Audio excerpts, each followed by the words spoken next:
സാറേ, സിദ്ധാർത്ഥ് മരണപ്പെട്ടിട്ട് ഇത്രയും ദിവസമായിട്ട് നമ്മുടെ മുഖ്യമന്ത്രി മഹാമൗനം തന്നെയാണ് പിന്തുടരുന്നത്. സാംസ്കാരിക ലോകത്തെ വലിയ മുഖങ്ങളെല്ലാം മൗനം തന്നെയാണ് പിന്തുടരുന്നത്. പക്ഷേ ഇന്നതാ റഫീഖ് അഹമ്മദിനെ പോലുള്ള, അതുപോലെ സിനിമാ സംവിധായകനും ഛായാഗ്രഹകനൊക്കെ ആയിട്ടുള്ള പ്രതാപ് ജോസഫ് പ്രതികരണമായിട്ട് വന്നിട്ടുണ്ട്. എന്ത് തോന്നുന്നു സാർ? അതായത് റഫീഖ് അഹമ്മദ് ഒരു ചിത്രമായിട്ടാണ് പ്രതികരിച്ചിരിക്കുന്നത്. സാംസ്കാരിക ലോകം അങ്ങനെ നിശ്ചലമായിട്ട് നിൽക്കുന്നു, പ്രതികരണം ഒന്നുമില്ല. അതിനു മുമ്പ് തന്നെ നമ്മുടെ സാംസ്കാരിക ലോകത്തിലെ പല ആളുകളുടെയും ചിത്രങ്ങൾ വെച്ച് NS മാധവൻ, സച്ചിദാനന്ദൻ, സുനിൽ പി ഇളയിടം, സണ്ണി കബിക്കാട്, ഇങ്ങനെ ഒരു 10-25 പേരുടെ ചിത്രം ഒരു സ്ഥാനാർത്ഥി പട്ടിക പോലെ തയ്യാറാക്കി സമൂഹ മാധ്യമങ്ങളിൽ കണ്ടിരുന്നു. ഇവർ പിന്നെ സുനിൽ പി ഇളയിടത്തിന് ആദരാഞ്ജലികൾ അർപ്പിച്ച് ഫേസ്ബുക്ക് പോസ്റ്റുകളൊക്കെ കാണുന്നുണ്ട്. മഹാമൗനത്തിലാണ്. അടൂർ ഗോപാലകൃഷ്ണനെങ്കിലും എന്തെങ്കിലുമൊക്കെ പറയാമായിരുന്നു. കാരണം അദ്ദേഹം ആദ്യകാലത്ത് സിനിമകളൊക്കെ എടുത്തിരുന്നല്ലോ, മുഖാമുഖം പോലെ ഉള്ള സിനിമകളൊക്കെ. ഈ ഒരു കമ്മ്യൂണിസ്റ്റ് വിരുദ്ധം എലിപ്പത്തായ ആ 2 സിനിമകളും ഞാൻ ആ കാലത്ത് കണ്ടിരുന്നു. എനിക്കിഷ്ടപ്പെട്ട സിനിമകളാണ്. അത് കമ്മ്യൂണിസ്റ്റ് വിരുദ്ധമാണെന്നുള്ള ഒരു തലം അതിനുണ്ടായിരുന്നു. താനും അദ്ദേഹത്തിന് ആ കാലത്ത് എങ്ങനെയായിരുന്നോ ഈ പാർട്ടി വ്യത്യാസമൊന്നും വന്നിട്ടില്ല. ചില സമയത്ത് അദ്ദേഹത്തിന് മറ്റേ വലതുപക്ഷത്തോട് എന്തോ എതിർപ്പ് വന്ന് പെടുകയുണ്ടായി. അതെന്താണ് അതിൻ്റെ കാരണം എന്നറിഞ്ഞുകൂടാ. അദ്ദേഹത്തെ വിമർശിച്ചുകൊണ്ടാണോ? അത്തരം ആളുകൾ ഈ സാംസ്കാരിക കേരളം എന്ന് പറയുന്നത് തന്നെ വലിയ മൗനത്തിലിരിക്കുമ്പോഴാണ് ഈ 2 പ്രതികരണങ്ങൾ വരുന്നത്. അത് ഈ പ്രതാപ് ജോസഫിന്റെ രാഷ്ട്രീയം എനിക്ക് അറിഞ്ഞുകൂടാ. കൂടുതലും ഇടതുപക്ഷത്തോട് ചായ്ഞ്ഞു നിൽക്കുന്ന ആളായിരുന്നോ? അപ്പോൾ ഈ റഫീഖ് അഹമ്മദ് പിന്നെ കുറച്ച് കാലമായിട്ട് അദ്ദേഹം സ്വതന്ത്രമായിട്ടുള്ള അഭിപ്രായങ്ങൾ പറയുന്നുണ്ട്. ഇതിനു മുമ്പും അദ്ദേഹം പറയുകയുണ്ടായി. അദ്ദേഹം പക്ഷേ മറ്റേ വലതുപക്ഷത്തിന് എതിരായ അഭിപ്രായങ്ങളും പറയുന്നുണ്ട്. ഇപ്പോൾ രാമായണം എന്നൊക്കെ പറഞ്ഞിട്ടൊരു പ്രതികരണം അദ്ദേഹത്തിൻ്റെ വന്നിട്ടുണ്ടായിരുന്നു. അത് വായിച്ചാലേ, സംസ്കൃതം വായിച്ചാലേ, ജയമോഹൻ്റെ അഭിപ്രായത്തിൻ്റെ പിന്നാലെ അദ്ദേഹം പറഞ്ഞിരുന്നു, അത് വായിച്ചാലേ കവിയാവുള്ളൂ എന്ന് ചിലർ പറഞ്ഞിട്ടുണ്ട് എന്നൊക്കെ.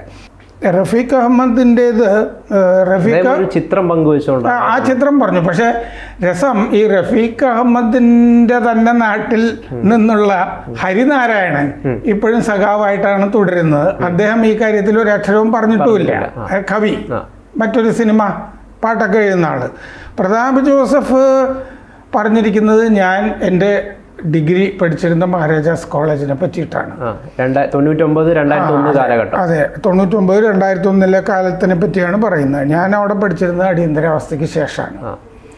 അപ്പോൾ ആ കാലത്തൊക്കെ ക്യാമ്പസ് വളരെ ഡിഫറൻ്റ് ആയിരുന്നു. ഈ അടിയന്തരാവസ്ഥ കഴിഞ്ഞ് മഹാരാജാസിൻ്റെ ക്യാമ്പസിൽ ഈ ജനതാ പാർട്ടി ആയിരുന്നല്ലോ അക്കാലത്ത്. ജനതാ പാർട്ടിയുടെ വിദ്യാർത്ഥി വിഭാഗവും SFIയും ഒന്നിച്ചാണ് മത്സരിക്കുന്നത്. അപ്പോൾ കുറച്ച് വ്യത്യാസം ഉണ്ടായിരുന്നു.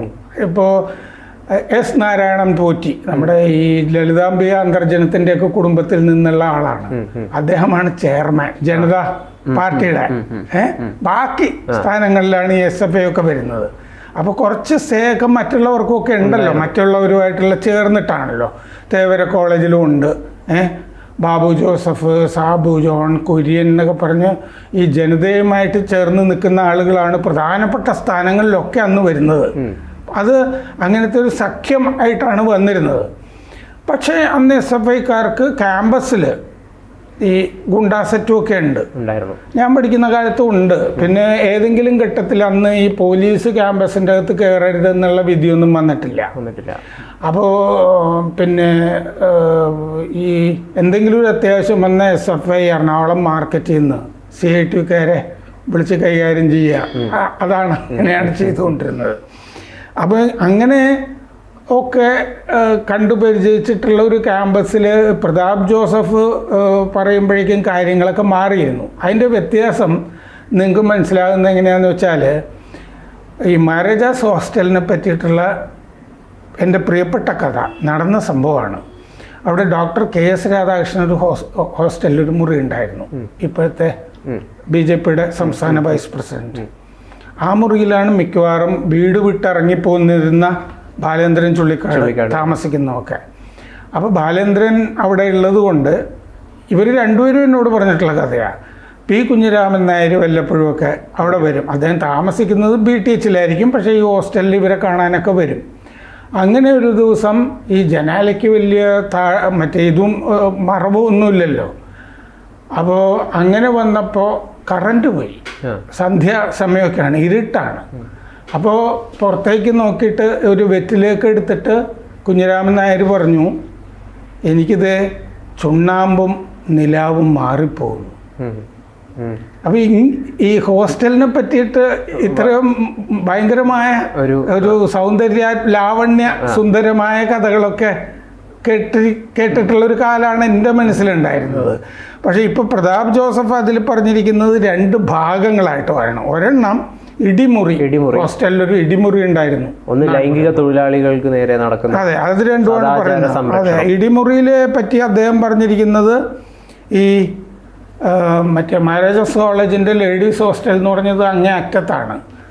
ആ ലേഡീസ് ഹോസ്റ്റലിൻ്റെ മുമ്പിൽ ചില പൂവാലന്മാരൊക്കെ പതുങ്ങിയൊക്കെ ഇരിക്കുന്നവരെയൊക്കെ പിടിച്ച് ഹോസ്റ്റലിലേക്ക് കൊണ്ടുവരും. 2 ഈ മഹാരാജാസ് കോളേജ് ക്യാമ്പസിൻ്റെ അകത്തേക്ക് രാത്രി വരുന്ന സെക്സ് വർക്കേഴ്സ്, പിന്നെ ട്രാൻസ്ജെൻഡേഴ്സ്.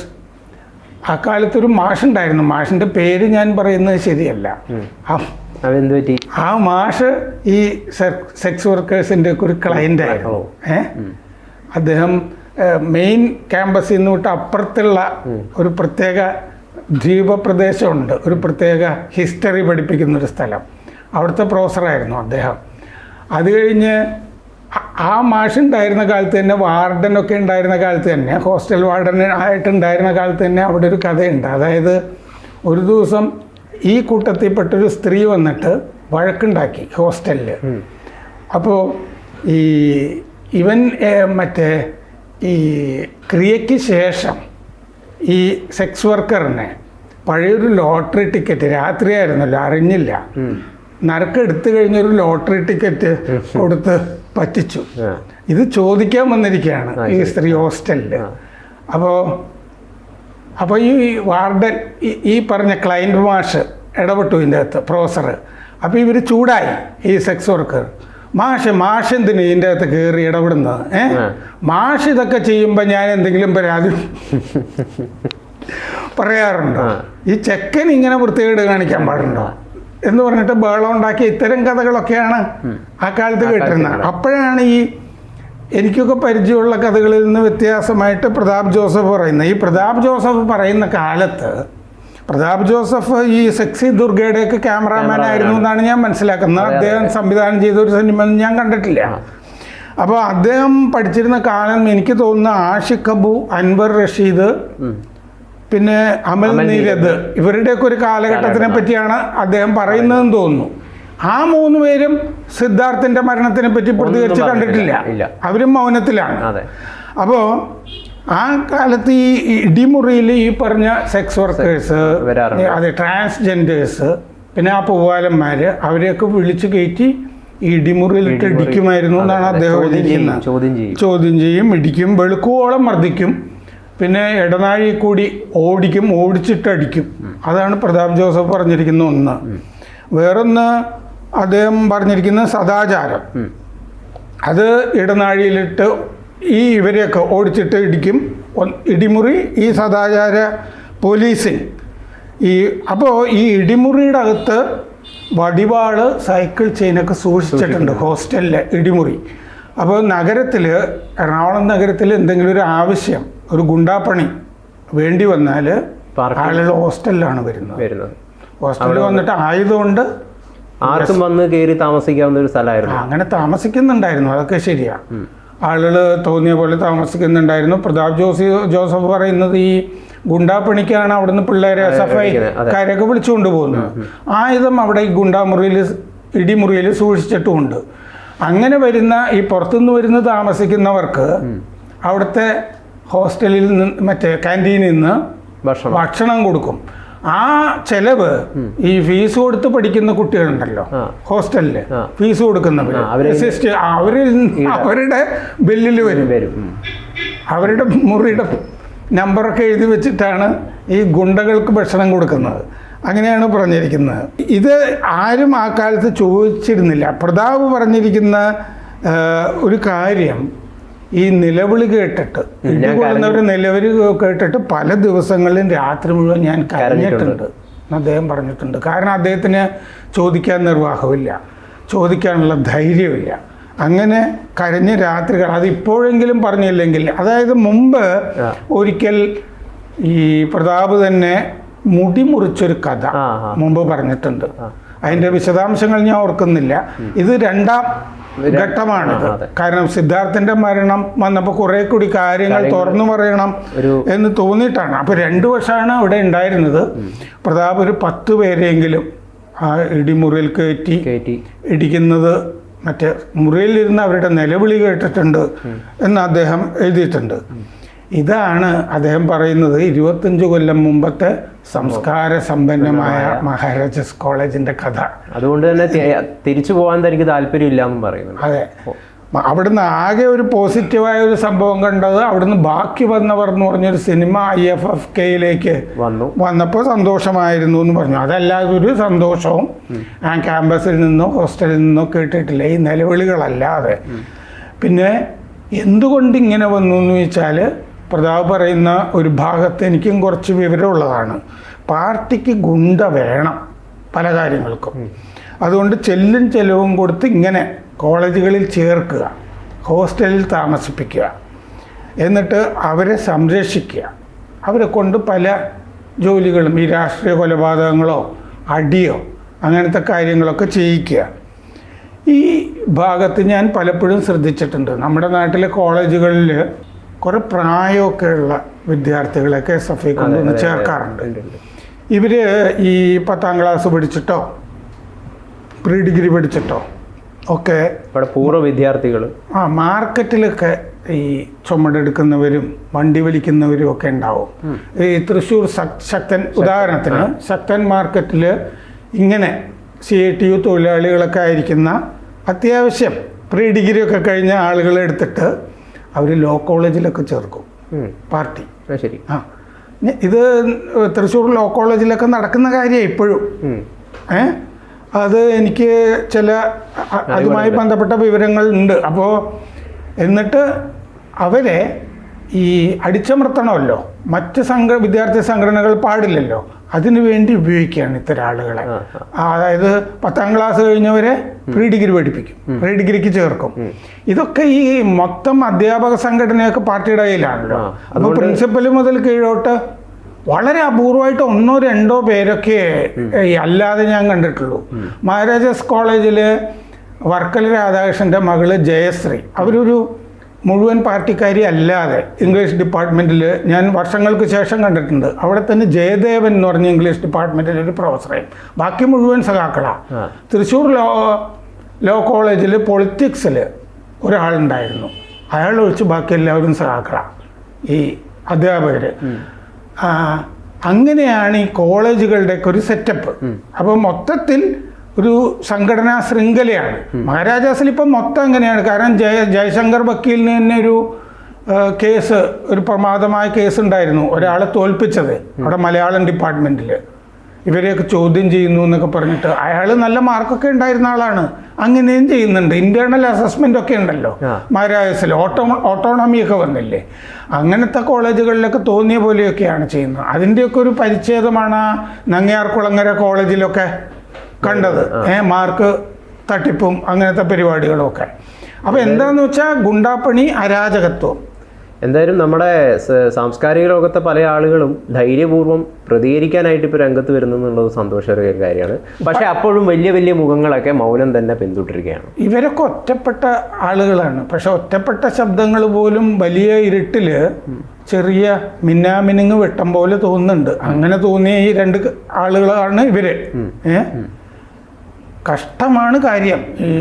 ഈ സാംസ്കാരിക നേതാക്കളാണ് ഈ കൊണ്ടു നടക്കുന്ന എപ്പോഴും ഈ ഓശാന പാടുന്നത് ഈ പാർട്ടിക്ക്. അത് അവർക്ക് എപ്പോഴെങ്കിലും ഈ അടിമകളായിട്ട് നിൽക്കുന്നതിൻ്റെ വിഹിതം അക്കാദമി സെക്രട്ടറി ആയിട്ടോ കലാമണ്ഡലം സെക്രട്ടറി ആയിട്ടോ കിട്ടുന്നൊക്കെ വിചാരിച്ചിട്ടൊക്കെ ഈ തിണ്ണനിരങ്ങി നടക്കുന്ന ചെറ്റകളാണ് ഈ സാംസ്കാരിക രംഗത്തുള്ളത്. തീർച്ചയായും കഷ്ടമാണ് ഇവരുടെ കഥ. സെലക്റ്റീവ് ഡിമെൻഷ്യ ബാധിച്ചവരാണ്. അതെ അതെ അതെ. എന്തൊക്കെയോ കിട്ടുമെന്ന് വിചാരിച്ച് നടക്കുകയാണ്. പക്ഷെ സത്യത്തിൽ പദവികളൊക്കെ ഫില്ല് ചെയ്ത് പോവുകയും ചെയ്തു. പിന്നെ ആർക്ക് വേണ്ടിയാണ് ഈ ഓരിയിടുന്നത് എന്നെനിക്ക് മനസ്സിലാകുന്നില്ല. അടിമ പട്ടികളെ പോലെയാണ് അതെ, കേരളത്തിലെ സാംസ്കാരിക നായകര്. ഇവരൊന്നും കണ്ണടച്ച വിശ്വസിക്കാൻ പാടില്ല. അതാണ് ഇവർക്ക് നിത്യജീവിതത്തിൽ സത്യസന്ധതയില്ല, സ്വന്തം വീട്ടിൽ സത്യസന്ധതയില്ല, ഭാര്യയോടും മക്കളോടും സത്യസന്ധതയില്ല.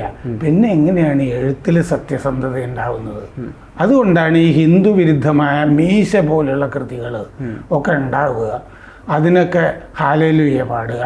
ഈ ജയമോഹനെപ്പോലുള്ള ആളുകളുടെ കൃതികൾ, പെരുമാൾ മുരുകൻ ഇതുപോലുള്ള കൃതികൾ, എന്താന്ന് വെച്ചാൽ സനാതന ധർമ്മം പുലരരുത്, ഇവിടെ നന്മയുണ്ടാകരുത്.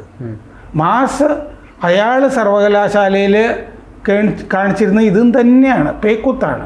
അതുകൊണ്ടായൊക്കെ അയാളെ മറ്റേ ആദ്യ സർവകലാശാലയിൽ നിന്ന് മാതാപിതാക്കൾക്ക് മാറ്റേണ്ടിയും വന്നു. അരാജകമാണ്. വലിയ മദ്യപാനവും കൂത്തരങ്ങും കുടിച്ചു കൂത്തായും പൂസായിട്ടും ഒക്കെ. ഇതൊക്കെ അയാളുടെ ഏറ്റവും ലേറ്റസ്റ്റായ ജീവചരിത്രങ്ങളും ഒക്കെ ഗ്രാഫിക് ഡിസ്ക്രിപ്ഷൻസ് ഉണ്ട്. ഇതാണ് പൈതൃകം. അരാജകത്വ പൈതൃകമാണ്. എന്തായാലും സിദ്ധാർത്ഥിൻ്റെ മരണത്തോടുകൂടി കേരളത്തിലെ കപട സാംസ്കാരിക നായകരെ ജനത്തിന് യഥാർത്ഥത്തിൽ മനസ്സിലായി എന്നുള്ളതാണ്. ഇതെങ്ങനെ ശുദ്ധീകരിക്കും എന്നുള്ളത് ഓരോ രക്ഷിതാവും ആലോചിക്കേണ്ടതാണ്. അല്ലെങ്കിൽ രക്ഷിതാക്കളൊക്കെ വീട്ടിൽ നെഞ്ചത്തടിച്ച് കരയേണ്ട അവസ്ഥ വരും. അതെ. കൂടുതൽ വാർത്തകളും വിശേഷങ്ങളും നിങ്ങളിലേക്ക് എത്താൻ ABC മലയാളം സബ്സ്ക്രൈബ് ചെയ്യുക, ബെൽ ബട്ടണും അമർത്തുക.